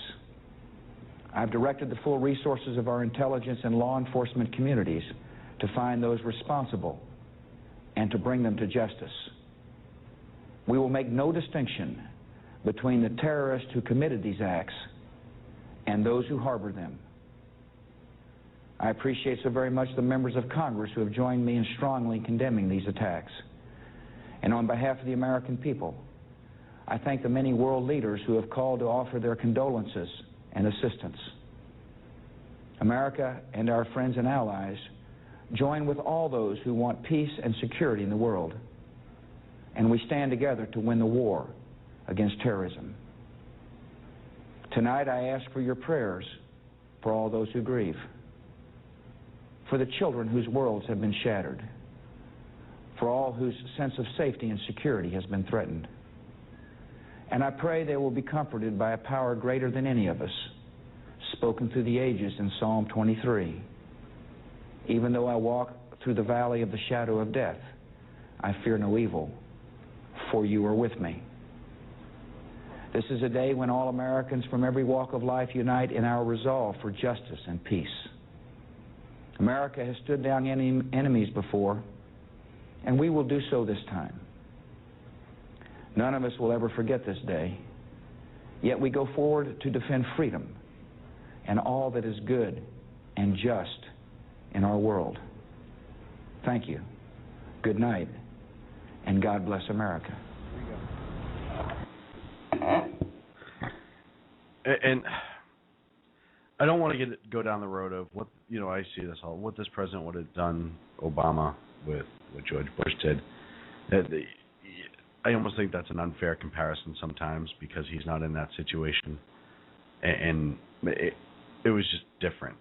And as much as we've disagreed with President Bush on the show about certain things that he has done in the past, especially the last 2 years of his presidency, his leadership, especially during the first few weeks of 9/11, and I can remember him standing at the pile inside the World Trade Center, and the fact that he went there so quickly afterwards, and the fact that he got on the ground, and it still wasn't probably the most secure thing. I'm sure the Secret Service wasn't thrilled about it. But I thought he did, at the time, an amazing job of getting this country rallied together and getting us all on the same page and keeping us informed who attacked us, why they attacked us, trying to find the information out. We can Monday morning quarterback now. We do that all the time, and we do that on the show just about every single week about the current president. But I to this day, and I know we have friends on the show that agree and disagree, I thought the way President Bush handled that at the time, not just that speech, but in the weeks afterwards, was amazing. He was a leader. He had a country that was attacked and whose morale was destroyed, and was able to rebuild it slowly, unite us, keep us united, and move forward as a nation and rebuild and come out of that tragedy. And I thought the years following that, he did a good job. Again, there's criticisms that can come from all around, and they do, obviously. But to me, that was something that I thought was spectacular. So I don't always take my hat off to President George W. Bush for every single thing that he did, but I thought that was one of those instances that I think everybody should have probably taken their hat off. And even people who were on the other side of the aisle spoke very highly of his leadership during that time of tragedy. And yes, we can get into the Iraq War and Afghanistan and the war on terror and all that followed that, and we can have our political arguments. But I'm talking about the 9/11 specific tragedy, Pennsylvania, the Pentagon, New York City. I thought President Bush did a very good job, start to finish. I'm going to agree. I mean, I was only 11, but I was the guy, the commander-in-chief. I just love the fact that you're our youth. You're our connection to the youth in this country. Hey, I'm not the best either. Even till this day, I just, focus on what's close to me. I let you worry about that stuff. Yeah, no, that's why we keep you on the audio board more than anything else. I'm going to end up setting up a third mic. I'm going to chime in. No, we're not going to as long as I can have the mute button for it, maybe. So, we talked the majority of the show about what happened in New York during 9/11, and I want to make sure that we touch upon the Pentagon because it was a horrific act as well when Flight 77 crashed into the west side of the Pentagon. And I'm going to play for you now just a couple clips of the first police audio tapes. And it's a little scratchy, so bear with us. From the plane hitting it, or the report came in of a plane that struck the Pentagon, through the confirmation. So this is the audio tape from the Arlington, Virginia Police Department near the Pentagon. 352. Delta 352. 352. I think we just had an airplane crash east of here. It must be in the district area. Okay. Water 14, it was an American Airlines plane headed eastbound over the Pike, possibly toward the Pentagon.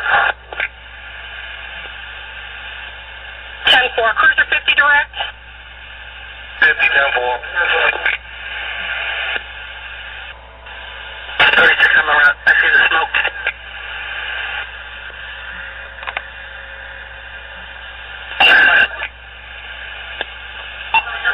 Delta 35.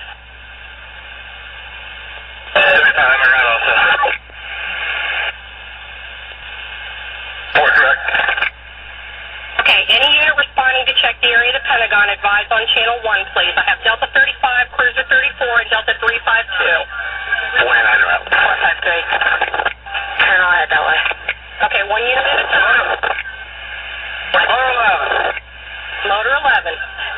I'm direct and there is visible smoke coming from that area. High visible smoke. Motor 11 direct. Units once again. Keep all traffic on 1 Adam restricted until further notice. Units responding for the report of the plane crash, advise on 1 Adam, 1 at a time. I have Motor 11, Cruiser 34, Cruiser 49, Delta 10, Delta 453, Delta 35, and Delta 352.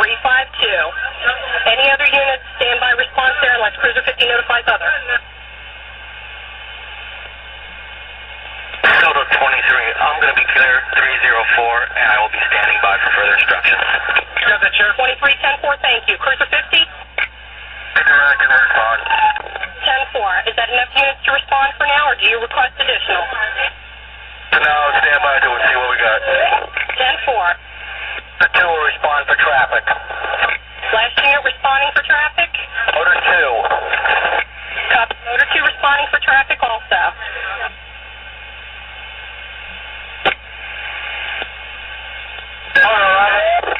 Motor 11. I'm on 110. This is a lot. It's bad.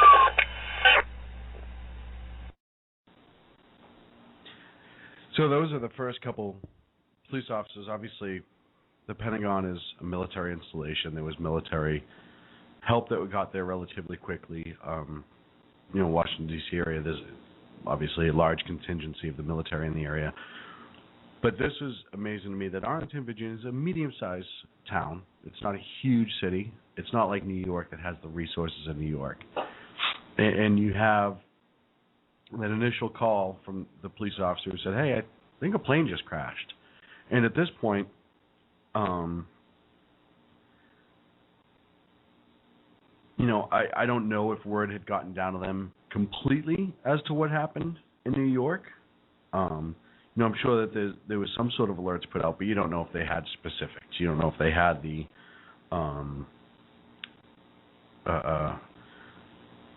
fact that it was terror at that point, or if it was what it was. Nobody knew. I mean, I can tell you just from being around that nobody knew as much. So the fact that it's an hour after the first plane struck, essentially, give or take a few minutes. You see that other plane struck, and you're this small town. I just think you're this medium-sized town cop that goes to work, and you do your job, and all of a sudden you see a plane crash, and you're like, oh, this is tragic enough. And you probably had some chatter as to what happened in New York, but then it hit the Pentagon, which is essentially, if you want to look, it's where our military is run out of. They struck at our military. The Pentagon's one of those buildings that nobody would ever imagine that somebody could possibly strike. It just seems so unrealistic. At least, right, wrong, or indifferent, that the towers in New York were civilian installations. There were these huge, tall towers. They stuck up through the skyline. So an untrained pilot at least could aim. You see them miles away. You can see those buildings. The Pentagon stands fairly tall, but it's not a skyscraper by any stretch of the imagination. And I'm sure they never thought that it would come to the Pentagon. So to me, that's frightening. Never mind the actual crash and the hundreds of people that were affected, killed, and burned inside the Pentagon. 184 people were killed, hundreds of other injuries. I couldn't imagine being burned alive. No, neither could I. It's hard enough touching a stove whenever you're cooking, You're just like, yeah, I agree. You had this for more than 10 seconds? I agree. It also makes me realize what a coward I am. But it's, so those planes strike, and then they start sending help. And this is, again, where the heroes start to show up at the Pentagon, because these heroes that could have ran out, and they're military personnel. Listen, as much as the military personnel are heroes, usually you hear about it in a combat situation. And I'm not saying that everyone that works in the Pentagon's never been a combat or can't be a hero, but you got to figure their mindset is probably, hey, I work right now, even I'm at an office job or a meeting. They weren't expecting to be attacked. And hundreds of these folks, men, women, police officers, firefighters, Army, Air Force, Marines, Coast Guard, Navy, who were there doing their daily business, much in the way of the same folks that were in the trade centers were, now sprang into hero mode. And I remember there was this staff sergeant, this captain who I read the story about, who made out of the initial attack or the initial explosion from the plane, and then went back in and out. I want to say like 4 or 5 times, rescuing people. And the Army sergeant, and I think it was an Air Force captain. The Army sergeant was Special Forces, former Special Forces guy, and the two of them just kind of buddied up, and they would just running into that burning Pentagon, picking up a body or a survivor and bringing them out. They didn't have the firefighter gear. They didn't have any of that stuff. And the fire department was there, and they were pouring water. But these guys were just going in as close as they could get, looking for people. And on the way out, a couple times they heard the screams and kind of mentally marked where they were. They got the person out and they went back in. Stories like that. And I know people are like, well, they're in the military, but that's an everyday hero thing. They're still heroes. They didn't have to go back in at that point. They could very well have said, hey, there's a firefighting operation. I don't know anything about firefighting. I'm just going to get. They didn't. They made that choice. You could say that they upheld their oath that they took to defend the country and protect the people of the country. You could say whatever. At the end of the day, it's another instance of amazing heroics done by citizens of this country in an amazing time of need. And it wasn't just those two at the Pentagon. It was a lot more. And like I said, there was 184 people that did perish at the Pentagon, military as well as civilian personnel.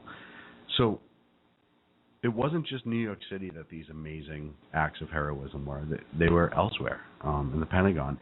In a few minutes, I'm going to talk about Flight 93 a little bit in detail and the heroics of all those folks. But it just goes to show you how deep this country runs when it comes to taking care of one another.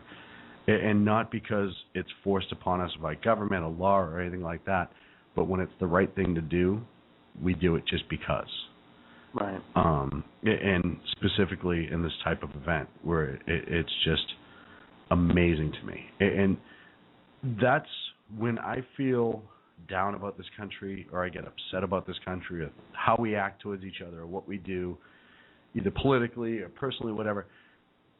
It's those things that I kind of recall in order to help restore a little bit of that faith when I get frustrated. And I don't lose faith in my country, but sometimes you get frustrated and you lose that, what is wrong with you? You get that? What I think of things like 9/11 a lot, and that's for me how everybody rallied around it. All the different people in New York, as well as the Pentagon. Like I said, they just started showing up to help, or they were dropping off food, or in New York City, all these firefighters and police officers that were working extra and that came from out of state and everything, they were like sleeping on the floor of the firehouses because they didn't know where to put them all. You know what I mean? Speaking of sleep, I'm sure people haven't slept for like 3 days straight just working in that. Longer. There were stories of firemen and police officers at both scenes, including and investigators in Shanksville. Weeks, a week, catnaps here and there, just enough to kind of keep it going. They never went home. There were firefighters and police officers in New York City specifically who, didn't want to go home until everyone was found, and they had to kind of be forced to take breaks because they would have collapsed from exhaustion eventually. But so you have not only these core firefighters, and these firehouses and police departments are only designed to kind of take one shift at a time. They're not big. If you've ever seen a New York City firehouse, especially in the older ones, they're not that big. There's not a lot of space. They barely get 2 trucks in. But, you now have 3, 4, 5 shifts of firefighters that are living at these firehouses for the next couple of weeks, and firefighters from out of state, and police officers from out of state that are coming in, and federal agents, investigators, medics, construction workers, all this stuff that are coming in. There was nowhere to put them, so they're sleeping on the floor of these churches, these fire stations. One of the things that I always saw that really touched me too is the amount of regular people that didn't know how to help, so they'd bake food and just bring it to them because they didn't know what else they could do. And it shows the fabric of this country, and it is kind of funny, but it shows this fabric of this country of I want to do my share, I want to do my part to help. I don't know what to do, so I'm going to bake you a bunch of cookies and grab a case of water at the store or something I have around my house, and I'm going to drop it off and hope that it'll make this a little bit better for you and for me, and I'll feel good because I helped.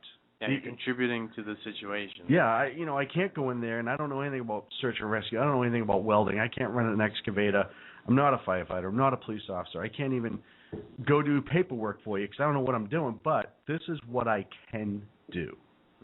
And thousands upon thousands of people from all over the country even were contributing and sending stuff to these folks that were there, many on their own free will. There were many stories of firefighters, construction that, like I said before, just left wherever they were in the Northeast. It wasn't even in New York, and just started driving there to help. They didn't know what they were going to do when they got there, but they knew they had to go and help because they had the set of skills that were needed. And so you see that when you read through the stories and you watch the videos, and YouTube's got an amazing compilation of videos for stuff like this. Where these people are just showing up with blankets, spare set of clothes, toothbrushes, personal hygiene stuff, underwear. They went to the store and bought underwear because they said, all right, these guys didn't pack for this. They didn't know they were going to be there for 4 weeks, so they need that stuff. Socks, blankets, and they just kept showing up. And I remember reading an interview with one of the firefighters afterwards, and he said, it's our job to take care of the people in need of this city. And that's kind of what we do. That's what we sign up for. But all of a sudden, the people of the city, the state, this country took care of us when we needed it the most. We lost 343 firefighters and another 60 police officers, as well as just the civilians and all that other stuff from this city. We're hurting. We're down. We're out. We're doing everything we can to stay on top of it. But then all of a sudden, these civilians, these people who we normally help, are turning around and helping us because now we need it. So let's put yourself in that situation. You're a civilian. You work at a desk job somewhere else. You see this happening.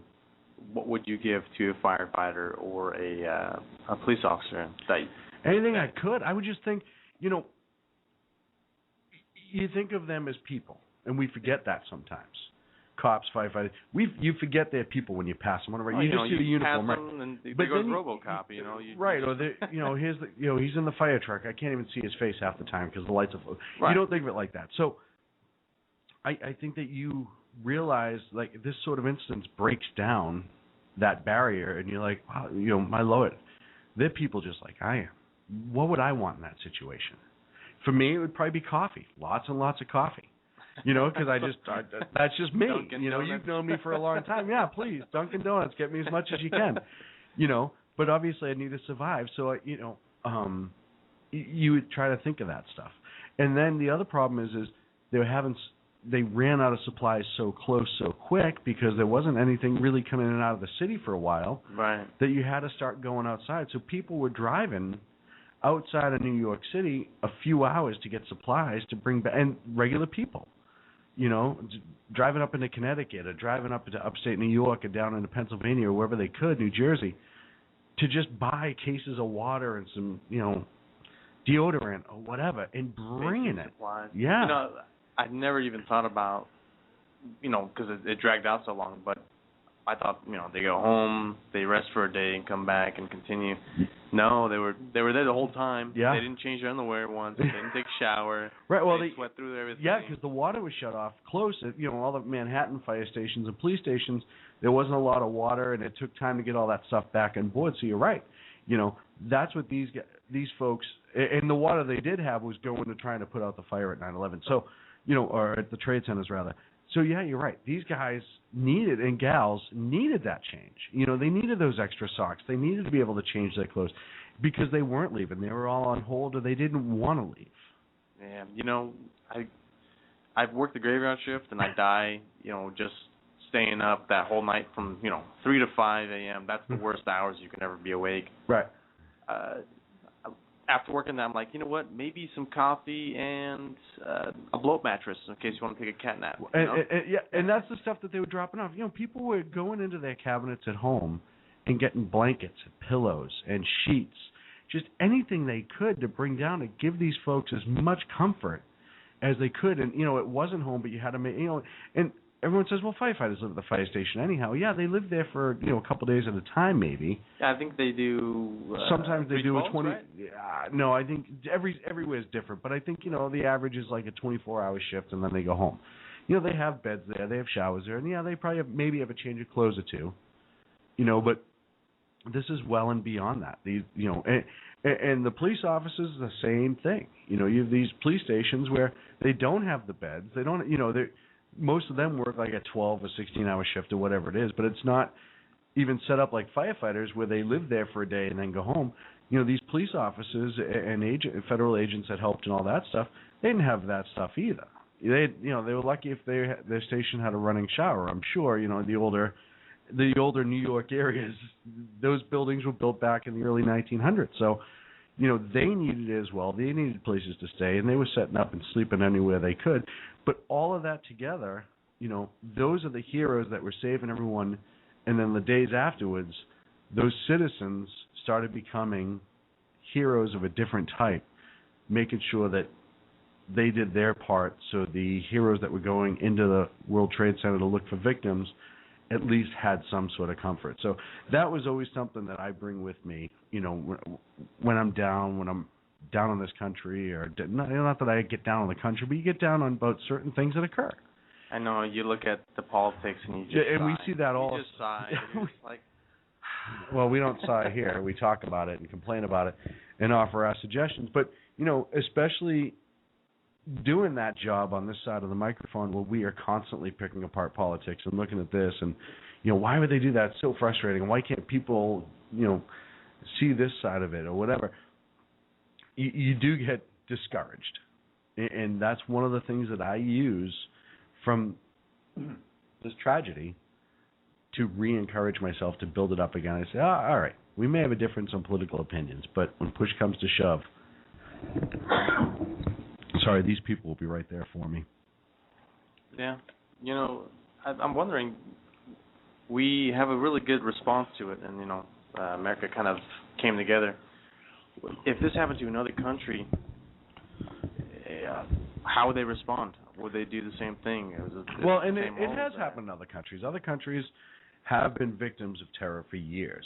After 9/11, the Brits got hit with the bus bombings. Spain got hit with the train bombings. Maybe not as many people. The Middle East, they get it. Israel had dealt with terrorism for years, and they respond in an amazing way.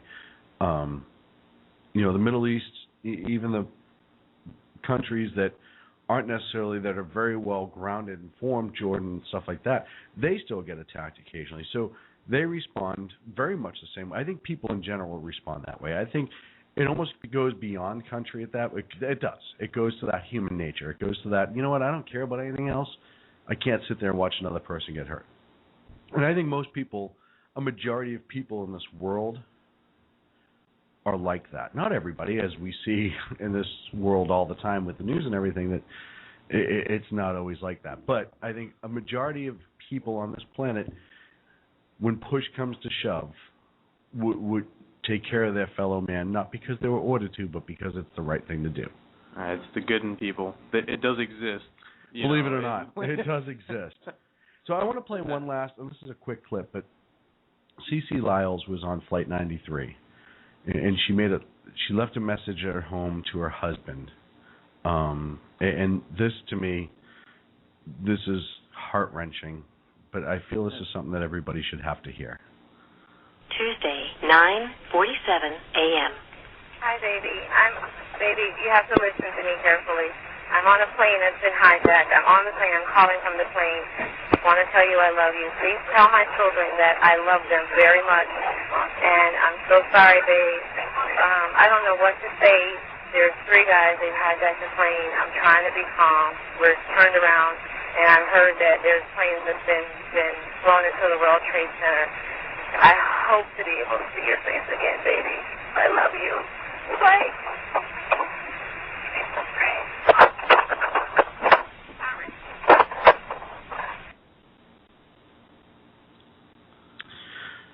So she's on Flight 93.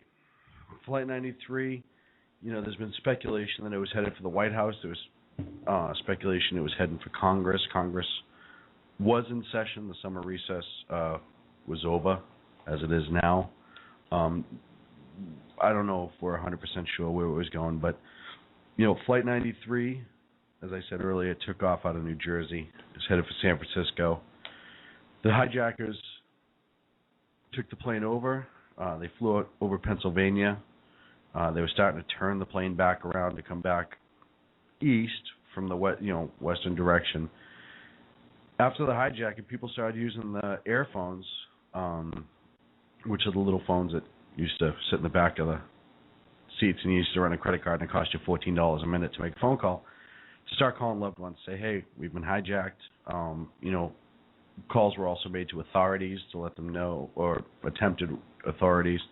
But what had happened is and everyone was like, why didn't they just call 911? Well, when you call 911, you're in the air. I mean, how does it route you? Well, when you sit at home and you call 911, it shows up. But when you call 911 from a cell phone and everything, it goes to the nearest cell tower, and then it goes to usually either a state or local agency, but it has no way of being exact. So if you don't know where you are and you call 911, and there were people that called relatives who called 911, but they're calling relatives in New Jersey who call 911 saying, hey, there's a plane over Pennsylvania that got hijacked.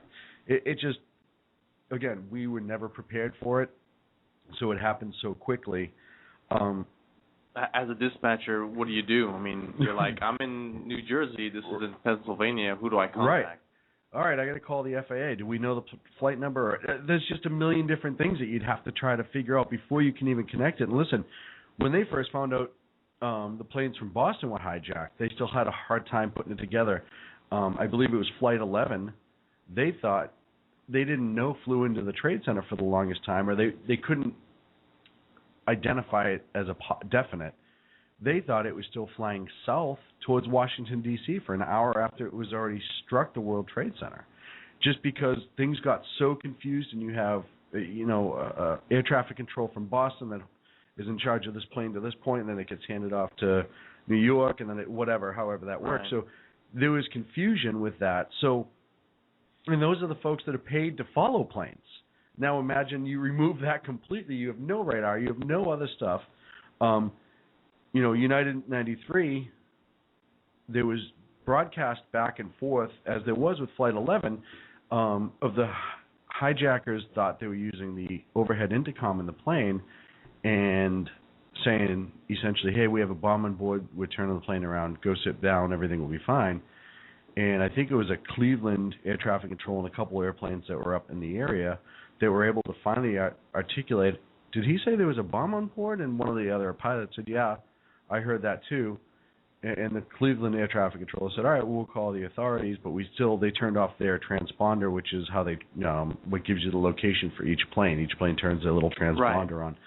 So they turned that off. So finally, a couple of those local jets that were up flying around it kind of were able to figure out which was Flight 93, and they were watching it, and that's when they watched it essentially go nose first into the ground in Shanksville, Pennsylvania. Now, if you ever listen to that tape, you can hear it. It's gut-wrenching. In that tape where the one we just listened to? No. There's a audio tape from the air traffic control for Flight 93. That's all the planes that are around it. The Cleveland air traffic controller trying to reach, and then the hijacker accidentally pressing the transmit button. So essentially, good. The lady, I mean, if you listen to her, she is really calm. Like she was in shock. She didn't know what to do, and I thought she handled it very well till the end. Yeah. Well, I was just thinking, like, okay, if I was in that situation, I would be crying. Like I'd be on the ground, like fetal position under the. Well, I don't know. I think I'd cry for a minute, then I'd freak out for another minute. And I'd turn into the Hulk and do something crazy and blow us up. Yeah, but, Yeah, you don't know. You don't know. And, again, I'm sure a lot of it was shock. But at this point, too, at the time that message was let out, they'd already heard what happened in the World Trade Center. The word had got around that they were hijacked. They knew that they were probably going to be used as a weapon against Americans somewhere. And that's when they started to form that plan. And there's a ton of phone messages out there of hey, we're going to try to take back the airplane. We get a guy on board that's a pilot. They started trying to come up with a way to overtake these hijackers, these scumbags. And the other thing, too, is one of the phone calls I had heard or read the transcripts from, they were pretty sure that the bomb that they were being held with wasn't a real bomb, and they were sure enough that they took the chance of, hey, we might be able to take this over. And then those heroes sprang into action. Nobody knows exactly what happened. I mean, United 93, the movie, was a great movie, but there's no way of knowing after that last phone call hung up to the plane crashed exactly what occurred inside. They did get some black box stuff. There was some struggling. They know that. They know the plane inverted. They believe that they were able to make it through the cockpit and start trying to take the plane over, and the pilot at the time, the hijacker, if you will, may have nosedived it, or they weren't able to recover it fast enough. But again, amazing Americans and that would not be victimized and put in an amazing situation and sacrificed themselves to make sure that nobody else would be harmed. Because they knew that these, this is how you know the hijackers didn't fly it into the ground intentionally, is all of them had flight training. That's all come out after the fact. It wasn't, they couldn't land, but they could navigate, they could fly. They were able to take over the airplane and fly it to a point. So they don't believe it was ever pilot error. You know what I mean? They believe, based on what they know of the messages and everything, that it was these groups of heroes that just said, hey, not us. It's not going to happen. You're not going to use us against our own people. And once again, stepped above and beyond what I don't know if I could ever do, and did something amazing to save others. And it landed in Shanksville, or crashed in Shanksville, Pennsylvania, where they have an absolutely beautiful memorial there now, as they do at the Pentagon and as they do in New York. So that's kind of our reflection on what happened on this day in 2001. And like I said, we wanted to talk about 9/11 all night.